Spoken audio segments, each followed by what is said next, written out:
In the autumn of 1415, beneath gray skies and across muddy fields north of the village of Agincourt, an English army slowed to a halt.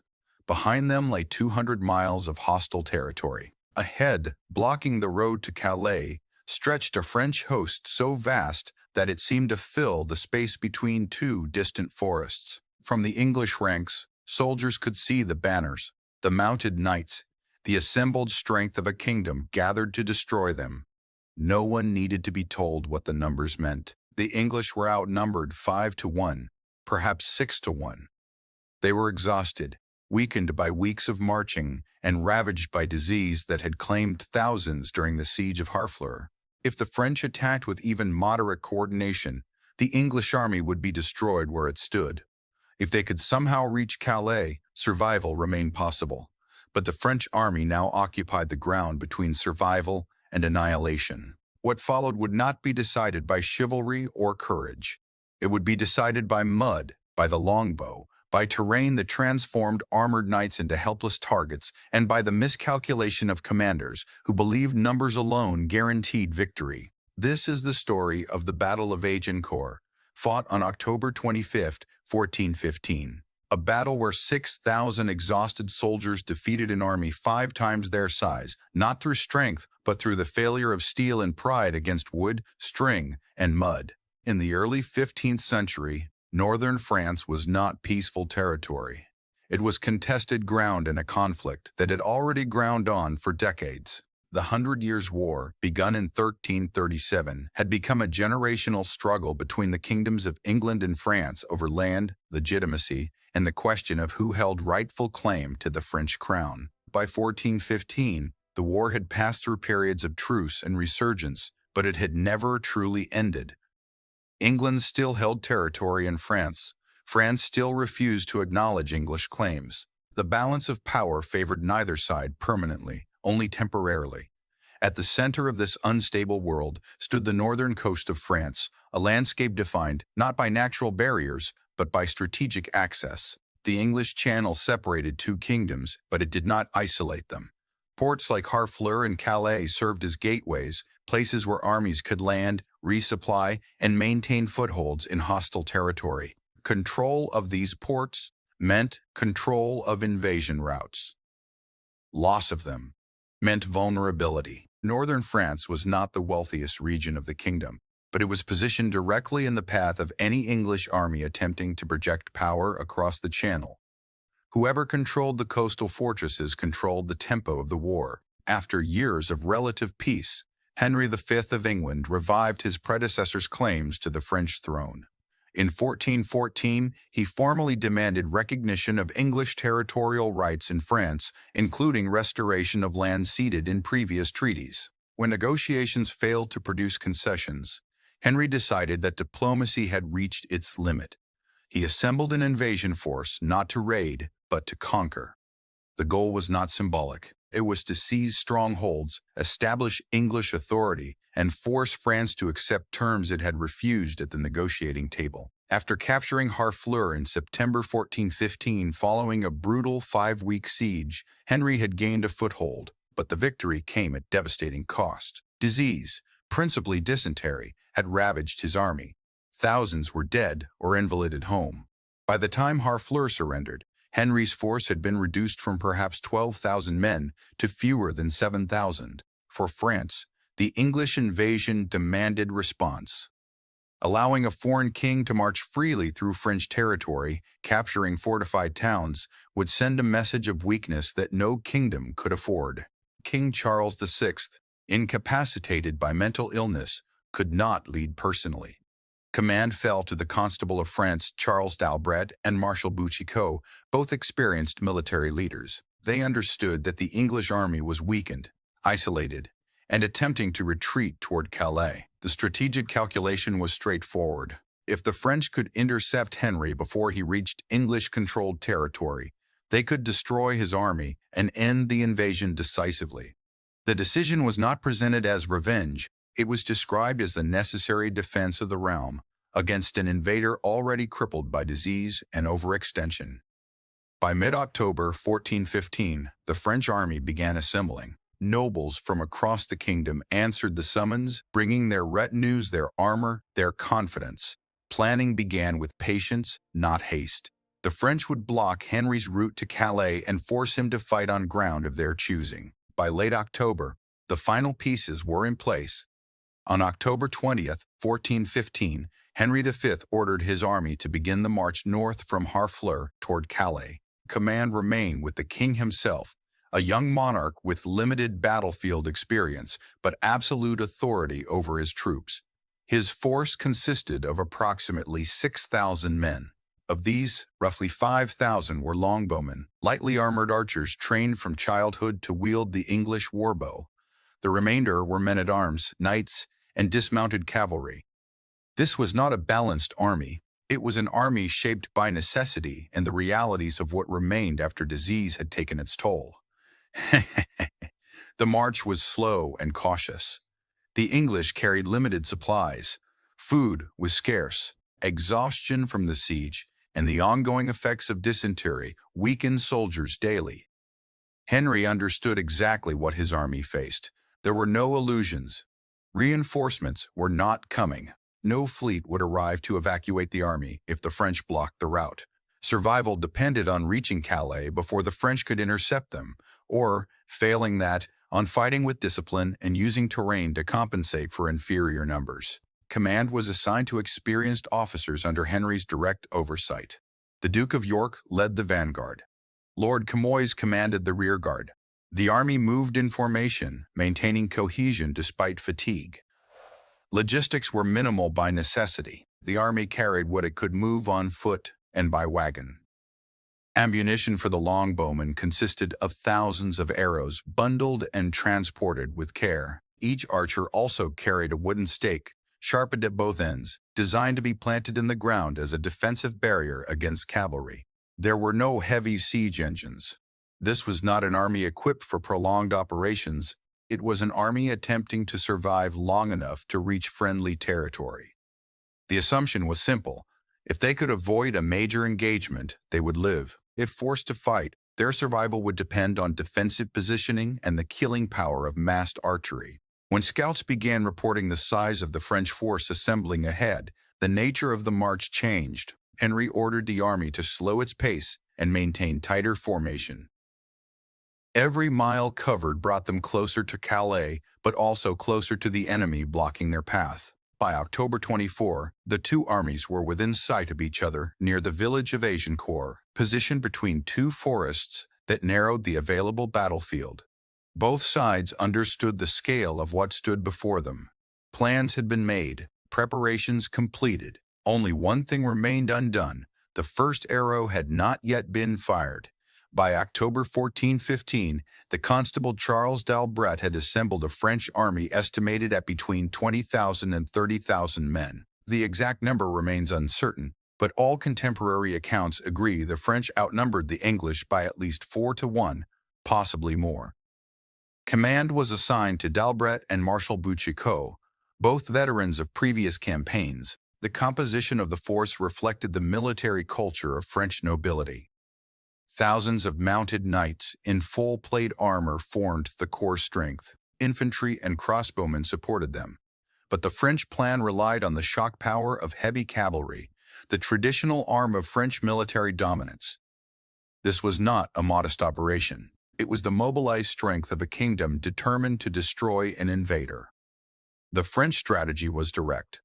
Block the English route to Calais, force them to fight on open ground, and use superior numbers to overwhelm their position. D'Albret and Boucicaut preferred a more cautious approach. Surround the English. Cut off their supplies. Starve them into surrender without risking a frontal assault. But younger nobles, confident in their numerical advantage and eager for glory, overruled the experienced commanders. The assumption was simple. 20,000 men could not lose to 6,000, regardless of tactics or terrain. There was no expectation of major resistance. The plan was methodical. Advance in mass, crush the English line through weight of numbers, capture King Henry and parade him through Paris as proof of French superiority. When the French army began moving into position near Agincourt, it did so with confidence, Banners unfurled across a wide front. Mounted knights assembled in 3 massive divisions, each larger than the entire English army. The sight alone was intended to inspire fear. From the French perspective, this was not a battle. It was an execution delayed only by the formality of marching into position. Every mile advanced narrowed the distance, not only in space, but in time. Inside the English camp near Agincourt, King Henry V understood exactly what his army faced. He had perhaps 6,000 men, most of them exhausted archers. The French had 5 times that number, composed largely of armored cavalry. There were no illusions. England could not win this battle through strength.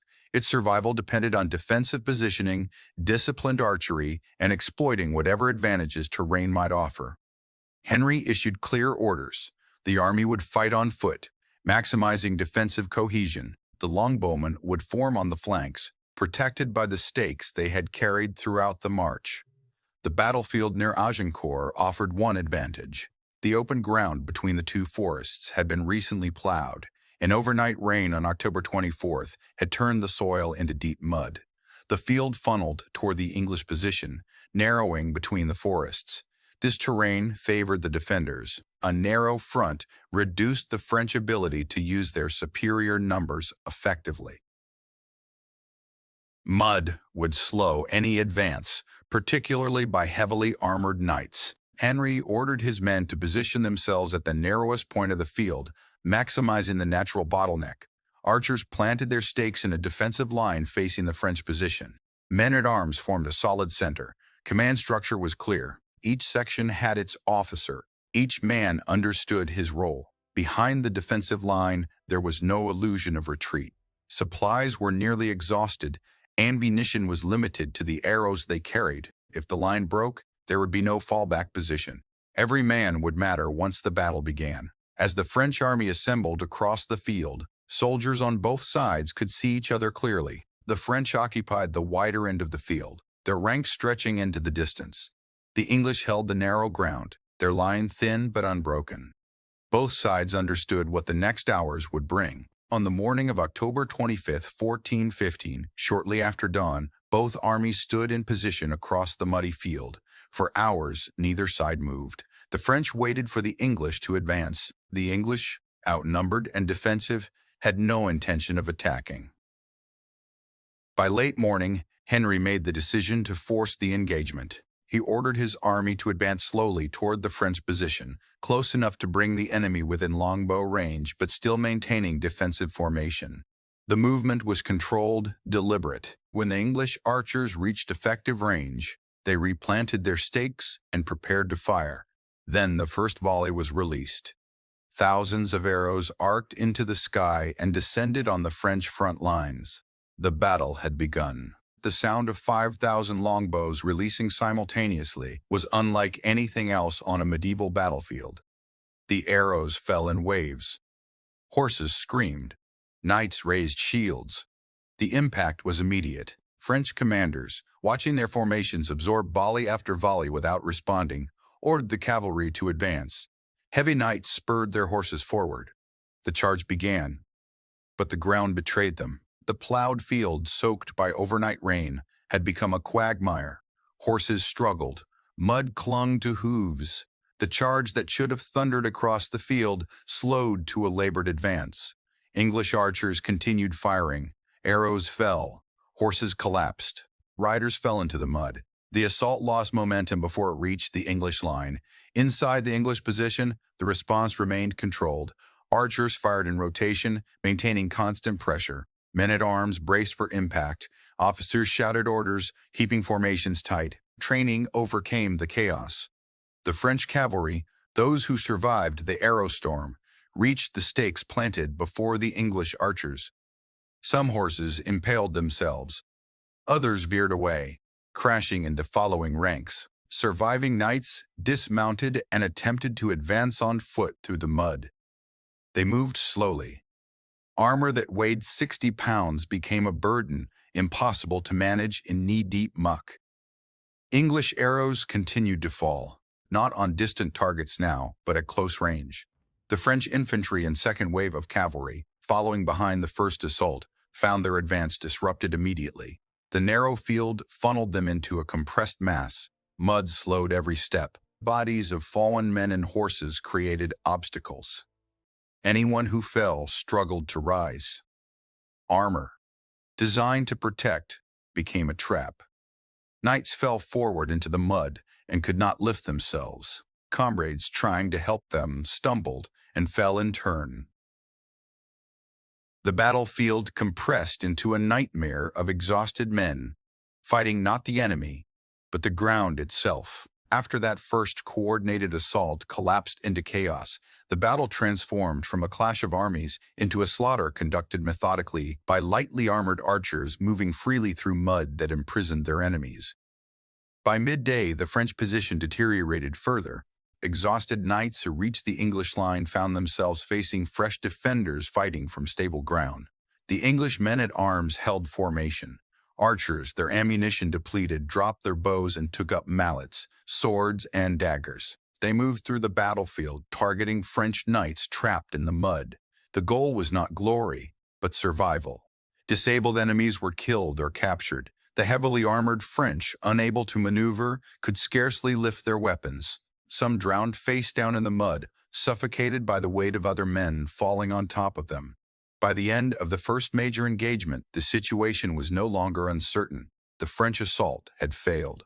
From this moment forward, the battle shifted from attack to collapse. The question was no longer whether the French could break the English line. It was whether they could withdraw in any organized fashion before their entire army disintegrated. Day by day, the medieval understanding of warfare broke against the reality of terrain and technology. The French, confident in numbers and armor, found both advantages nullified by mud that favored lighter troops. What began as a coordinated assault became a series of desperate, uncoordinated pushes that achieved nothing except additional casualties.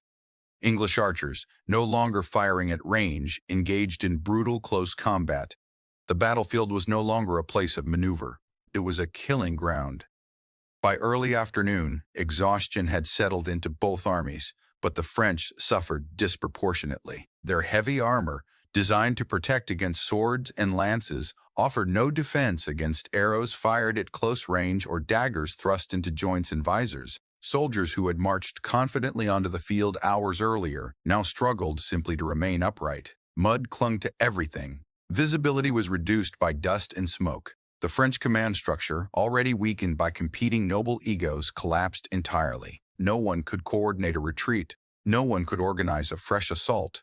Individual knights fought in isolation, surrounded by enemies they could not reach and terrain that betrayed every movement. Then came the crisis that defined the battle's final phase.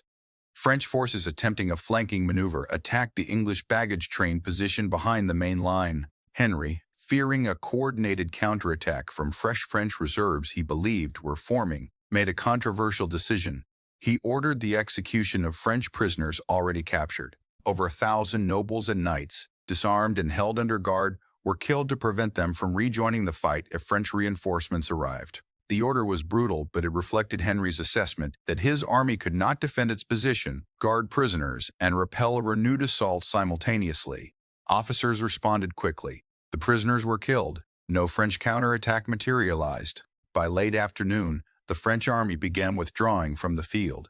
There was no organized retreat, only the gradual recognition that further attacks were futile. Survivors pulled back toward their original positions, leaving the battlefield covered with bodies, wounded men, and abandoned equipment. The English maintained their defensive line, expecting renewed assault, but none came. Exhaustion had claimed both sides. The difference was that the English still held their ground. The French had lost theirs. By the end of October 25th, the strategic situation had reversed completely. An army of 6,000 had repelled an army 5 times its size. When the sound of combat stopped, the silence felt unfamiliar. For hours, the battlefield had been filled with the crash of metal, the screams of horses, the shouts of men. Now there was only the wind moving across the muddy field and the low groans of the wounded. The French withdrew. It was not because their courage failed. It was because their strength had reached its limit, expended uselessly against terrain that made armor a liability and numbers irrelevant. The English did not pursue. They had no strength left for pursuit. The field near Agincourt lay covered in bodies. Sections of the battlefield were impassable, choked with fallen men and horses half submerged in mud. Estimates of French casualties vary, but sources agree that thousands died, including Constable d'Albret and many of France's highest-ranking nobles. English casualties numbered in the hundreds, a disparity so extreme that it seemed incomprehensible. Soldiers emerged slowly from their positions, disbelieving what the mud and arrows had accomplished. For the French, the aftermath was catastrophic. An entire generation of military leadership had been killed or captured in a single afternoon. For the English, survival itself felt like victory. For England, the Battle of Agincourt transformed Henry V from an ambitious king into a legendary commander. It demonstrated that disciplined infantry and massed archery could defeat traditional heavy cavalry under the right conditions. It secured Henry's reputation and strengthened his claim to French territory. For France, it delivered a devastating blow to military confidence and political stability. The death of so many nobles created power vacuums and succession crises that weakened the kingdom for years. The Agincourt did not end the 100 Years' War. It changed its direction. Over the following years, Henry pressed his advantage, eventually securing the Treaty of Troyes in 1420, which recognized him as heir to the French throne. Agincourt is remembered not as a triumph of courage, but as a demonstration of how terrain, weather, and tactical positioning can neutralize overwhelming numerical superiority. The muddy field became as much an enemy to the French as the English army itself. The longbow, a weapon requiring years of training but constructed from simple materials, proved capable of destroying the most expensive and sophisticated military technology of the age. The battle taught a lesson studied by military historians for centuries. Confidence in numbers and equipment means nothing if the ground beneath your feet refuses to cooperate. Preparation often matters more than strength.